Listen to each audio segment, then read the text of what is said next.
Yo, what is up guys? It's your host Jacob, bringing you back to Game Changing Focus, where we do tech review and gaming montages. Today we're going to be talking about, you guessed it, the Xbox Elite Series 2 controller. And I already know what you're thinking. You're like, I already bought the Xbox One Series Elite controller and it's trash. The grips come off. This guy must be getting paid to make this video. Unfollow, unsubscribe. But here's where you're wrong. The Xbox Elite Series 2 controller has much better ergonomic and long-lasting grips, better triggers with stoppers that don't break, customizable presets, and much more. But to figure that out, you're gonna have to wait until after this intro.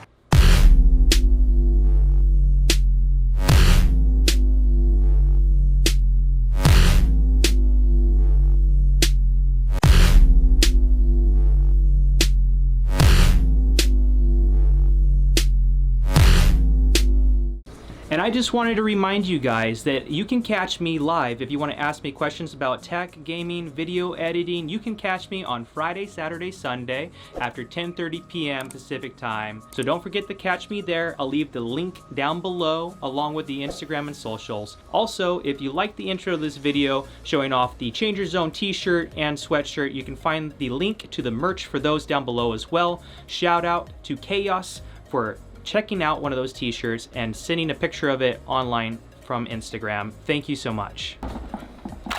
All right, so here's the big question, right?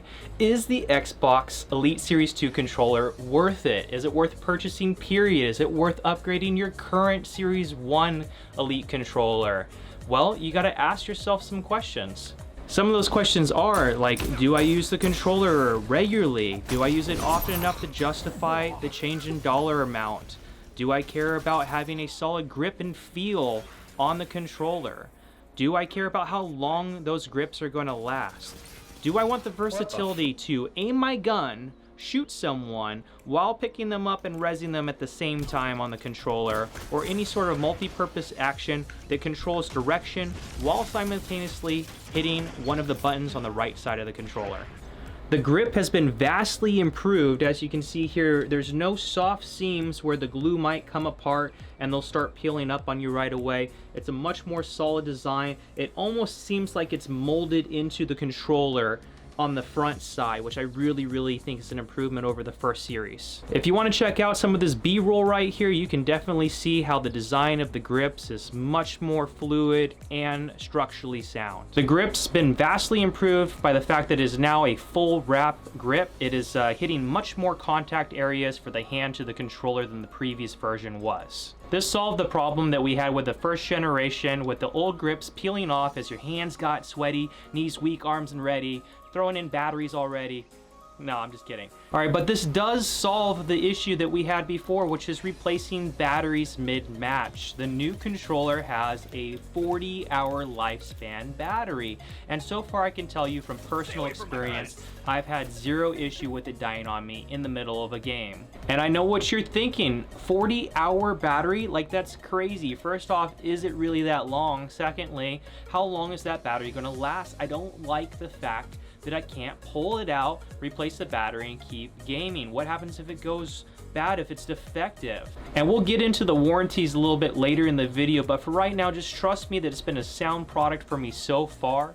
And plus, the charging system is amazing. Take a look at this B-roll again as I show off the amazing case that it comes with. So the case has also been improved from the first version. The first version was a simple zip-up case holding the extra paddles and thumbsticks. What we have in this brand new case is a charging port. It's actually a platform that the controller sits on.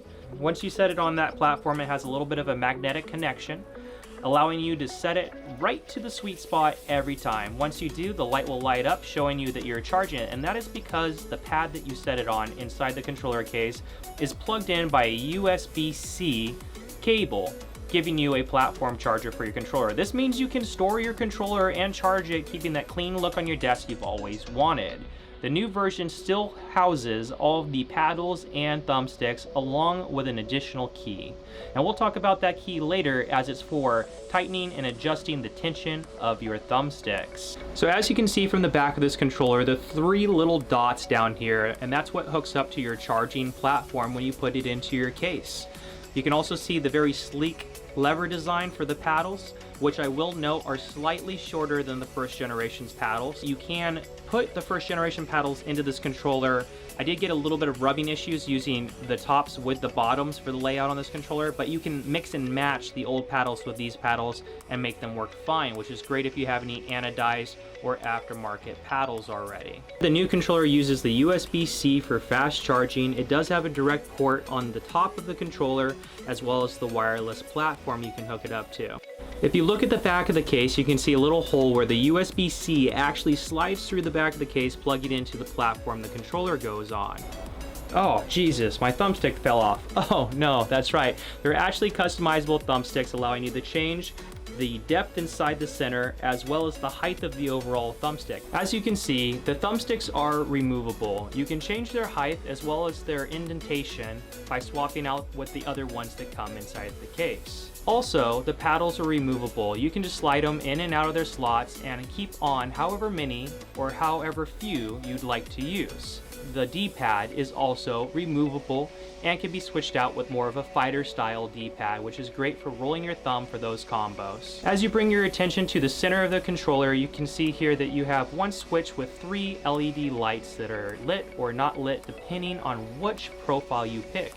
On this controller, you can pick up to 3 different gaming profiles, allowing you to switch your mapping of your buttons by one press as you switch from game to game. You might want different layouts. If you focus your attention to the top of the controller, you'll notice that there's a Bluetooth switch. If you hold this down, it allows you to pair to some, but not all, Bluetooth headsets. If you want a tutorial for how to do this, I'll go ahead and make another video on it. Just go ahead and let me know in the comments below. So as I was saying earlier, if you take off the thumbsticks, you'll notice a little hex pattern in here, and that's where that key from the case comes in. Just check out this B-roll on how to adjust the tension of your thumbsticks. The tension of the thumbsticks has 3 presets that you can do by 3 distinct click turns as you turn the key.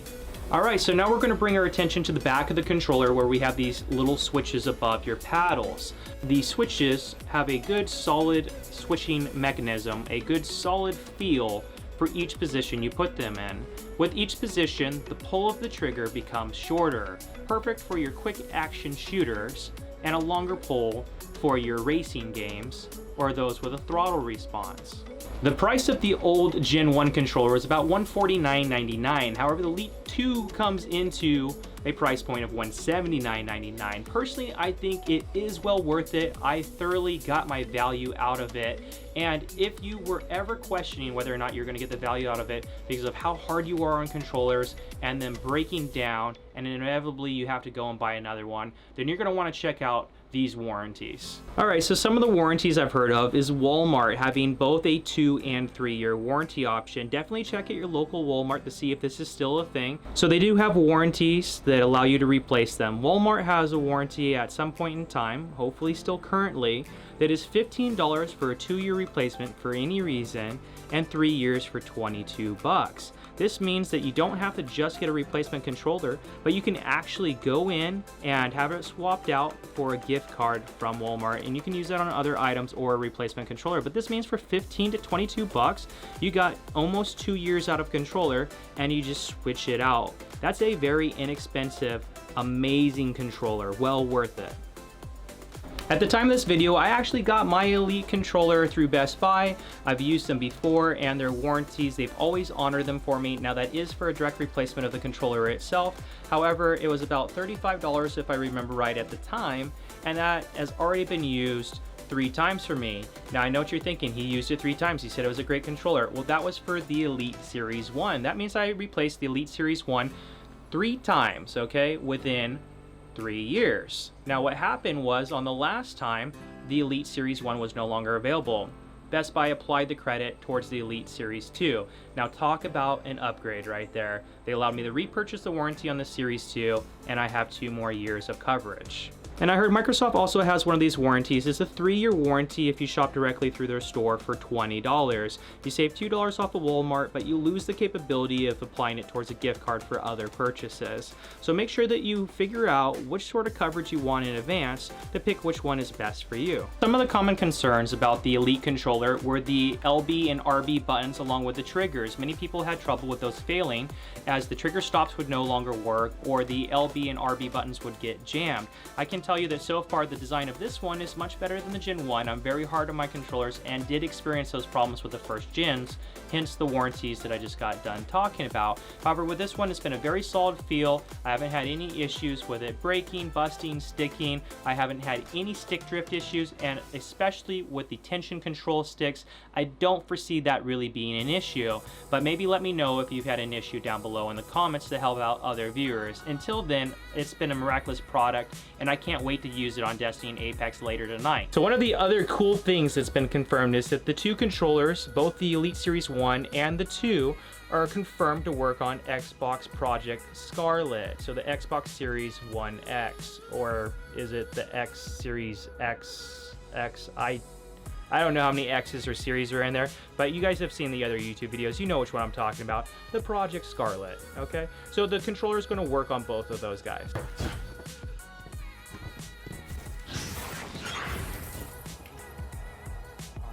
This invis made fit, bro. It's so annoying.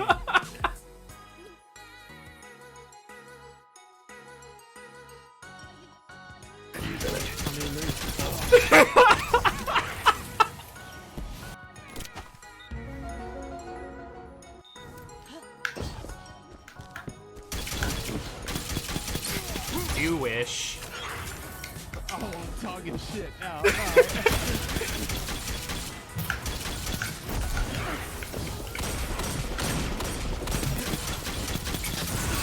God. Get out of here with that. 1 minute left.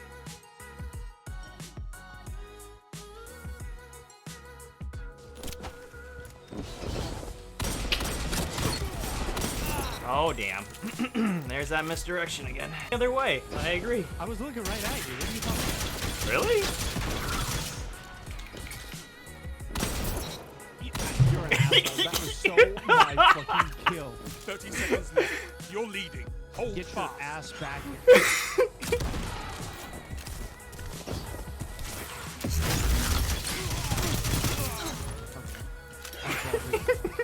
Alright, and if you guys have made it to the end of the video, I just want to take this opportunity to give you a huge thank you so much for participating and being part of the channel and part of the Changer Zone, and for participating in the streams. Again, you guys can catch me Friday, Saturday, Sunday at 10:30 p.m. Pacific time. And if you're a creator, hop into the Discord, and we do Creator Mondays where we leverage our experience off of one another to help each other grow towards our goals. If you're a Destiny player or Apex player out there, I'd love to get to know you more and get some games in. I'm on all platforms, so just go ahead and leave a comment down below letting me know that you're interested. If you wanted to help support the channel even further, you can go ahead and check out the links below. We have Patreon on there, which is just a above and beyond way to support the channel. So huge shout out to John for being one of the longest Patreons that we've had for the channel. Shout out for Chaos for going in the military, coming out and rocking the Changer Zone t-shirt. So super appreciate you doing that.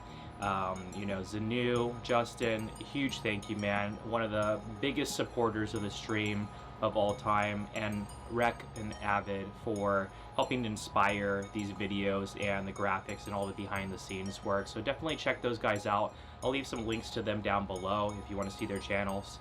And don't forget to smash that sub button and leave it a thumbs up.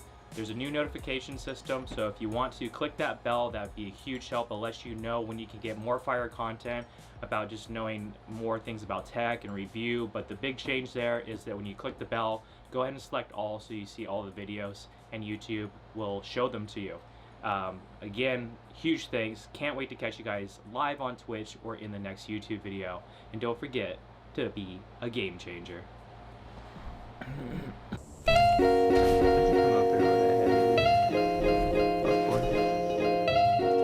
Nope. Oh. Nope. Nope.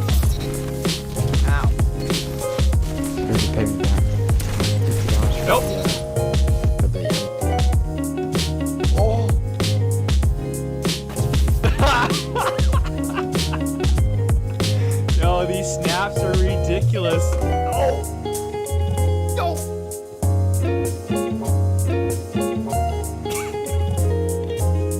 Did you just get banned on Destiny 2? Just get banned on Destiny 2? Oh yeah, totally.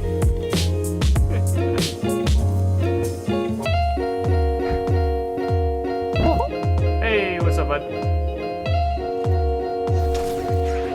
Oh my goodness, dude, that was nasty.